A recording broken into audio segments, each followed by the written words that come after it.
Assalamualaikum warahmatullahi wabarakatuh. Alhamdulillah kita masih lagi bersama di bulan Syawal, bulan di mana kita menyambut Hari Raya Aidilfitri.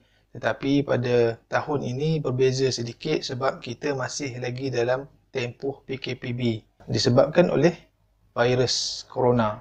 Tanpa membuang masa, saya nak meneruskan lagi tentang jenis-jenis jin dan kali ini adalah jin Rahmani. Jom.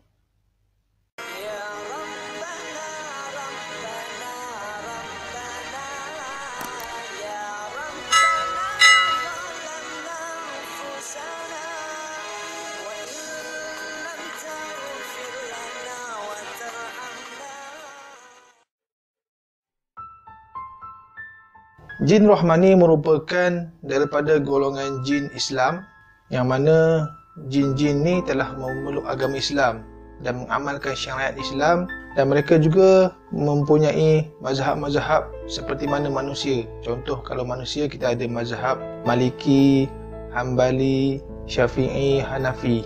Sama juga dengan golongan jin, mereka berpegang kepada mazhab-mazhab tertentu mengikut kepada alim-alim daripada golongan jin.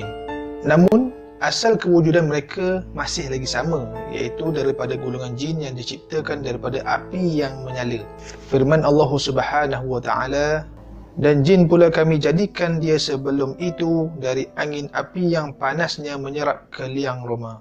Surah Al-Hijr ayat 27. Jin juga diberi taklifan ataupun tanggungjawab seperti mana manusia, sebab perkara ini telah disepakati oleh ulama selaras dengan perintah Allah Subhanahu wa taala di dalam Al-Quran.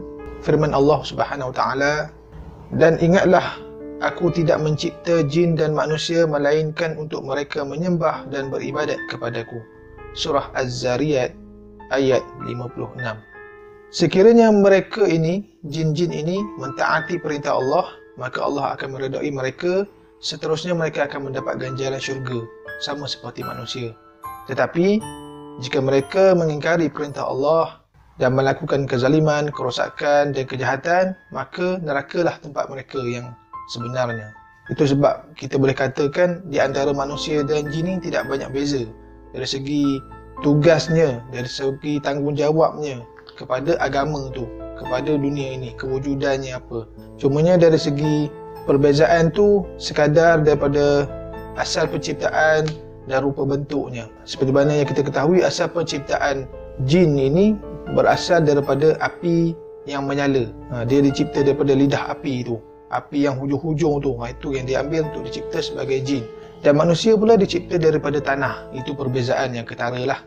Dan seterusnya daripada rupa bentuknya, memang ada persamaan dengan manusia. Dia ada telinga, dia ada tangan, kaki, mata, mulut, organ-organ badan, tetapi bentuknya berbeza. Sebenarnya jin kafir yang jahat ini adalah daripada golongan syaitan, manakala jin yang baik berkemungkinan daripada jin Islam. Sememangnya syaitan ini memiliki rupa paras yang sangat buruk. Keadaannya berbeza dengan jin Islam yang mana Allah Subhanahu wa taala mengurniakan mereka wajah ataupun bentuk yang lebih baik sedikit berbanding jin kafir ini.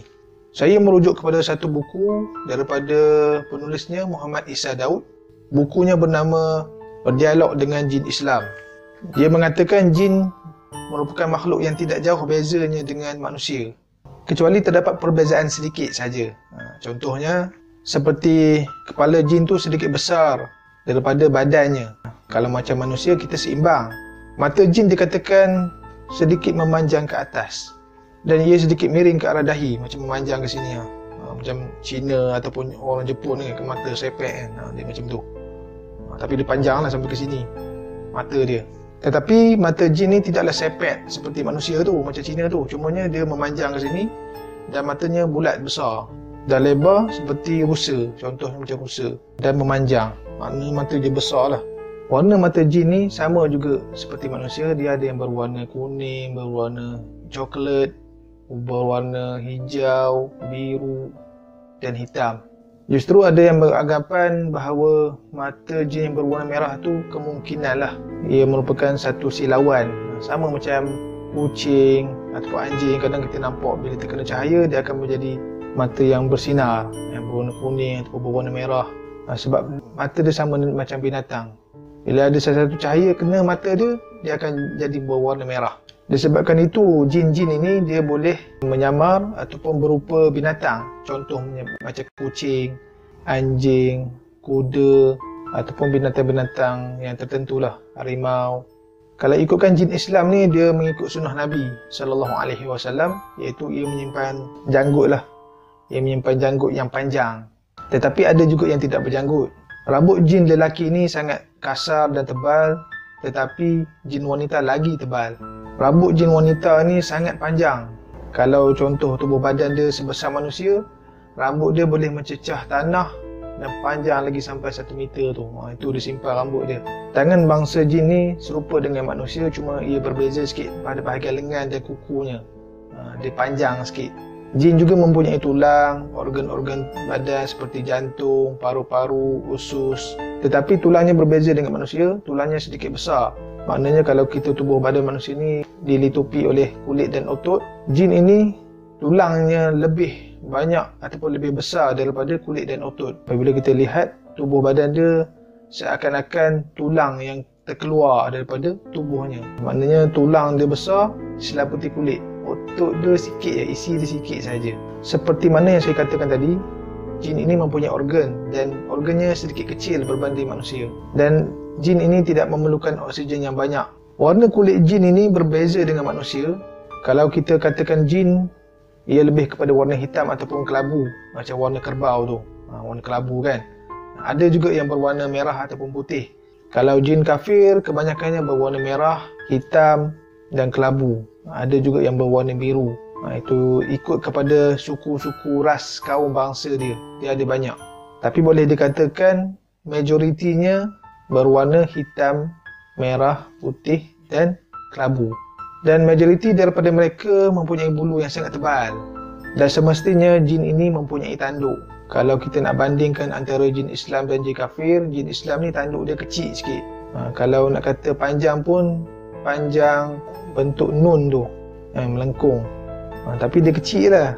Dia panjang tu tak seperti jin kafir.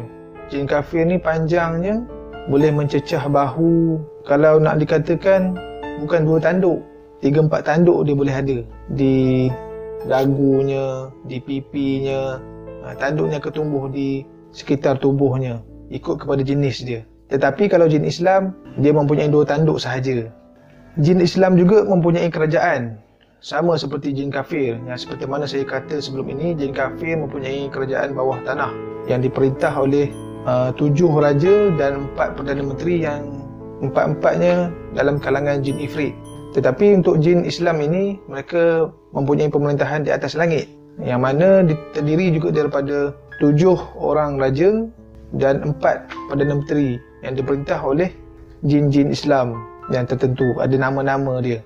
Okey, dari sudut jin Islam dengan manusia, ada yang mengatakan jin Islam ni baik, dia banyak membantu manusia, dia memudahkan urusan manusia. Contoh macam ada sesetengah lah, bukan semua, ada sesetengah bomoh tu ataupun perawat menggunakan jin Islam untuk menyembuhkan penyakit. Ada yang mengatakan sebegitu.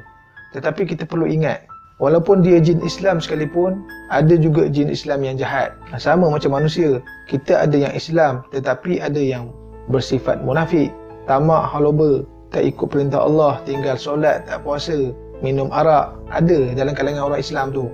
Begitu juga dalam bangsa jin yang beragama Islam ni. Tak semuanya yang baik.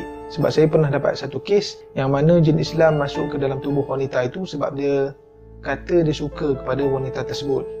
Dan dia siap bagi tahu apa nama dia. Nama dia tu nama Islam lah. Dan saya tak naklah sebut nama dia. Cumanya di sini dia boleh merasuki manusia bagi tujuan tertentu untuk keinginan nafsunya. Sama juga macam manusia. Kita orang Islam, kita ada nafsu. Allah pernah berfirman di dalam Al-Quran dan merakamkan kata-kata ketua jin kepada masyarakat jin setelah makhluk itu beriman kepada Allah Subhanahu Wa Taala selepas mendengar ayat-ayat Al-Quran yang dibacakan oleh Nabi Muhammad SAW. Maksudnya, dan bahawa sesungguhnya adalah amat salah perbuatan beberapa orang dari manusia menjaga dan melindungi dirinya dengan meminta pertolongan kepada ketua-ketua golongan jin, kerana dengan permintaan itu mereka menjadikan golongan itu bertambah sombong dan jahat. Surah Al-Jin ayat 6. Ayat ini dengan jelas menunjukkan kita tidak dibenarkan untuk bersahabat dengan jin dan syaitan, walaupun ia jin Islam sekalipun, sebab kita tahu kelebihan jin ini banyak. Itu ujian yang Allah bagi kepada manusia. Apabila kita melihat kemampuan tersebut, kita mengambil kesempatan untuk meminta pertolongan daripada mereka, dan itu boleh menyebabkan kita punya akidah ataupun iktikad hati kita kepada Allah tu lari. Kita sepatutnya meminta pertolongan kepada Allah terus, sebab Allah dah jadikan manusia ini sebaik-baik kejadian dari khalifah di muka bumi ini.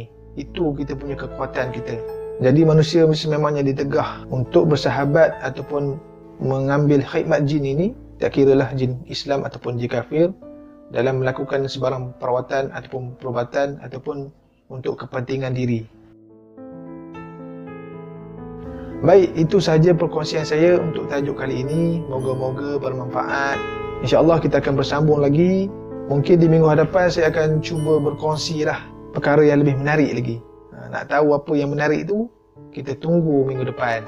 Jangan lupa subscribe kalau anda rasa video ini bermanfaat. Assalamualaikum.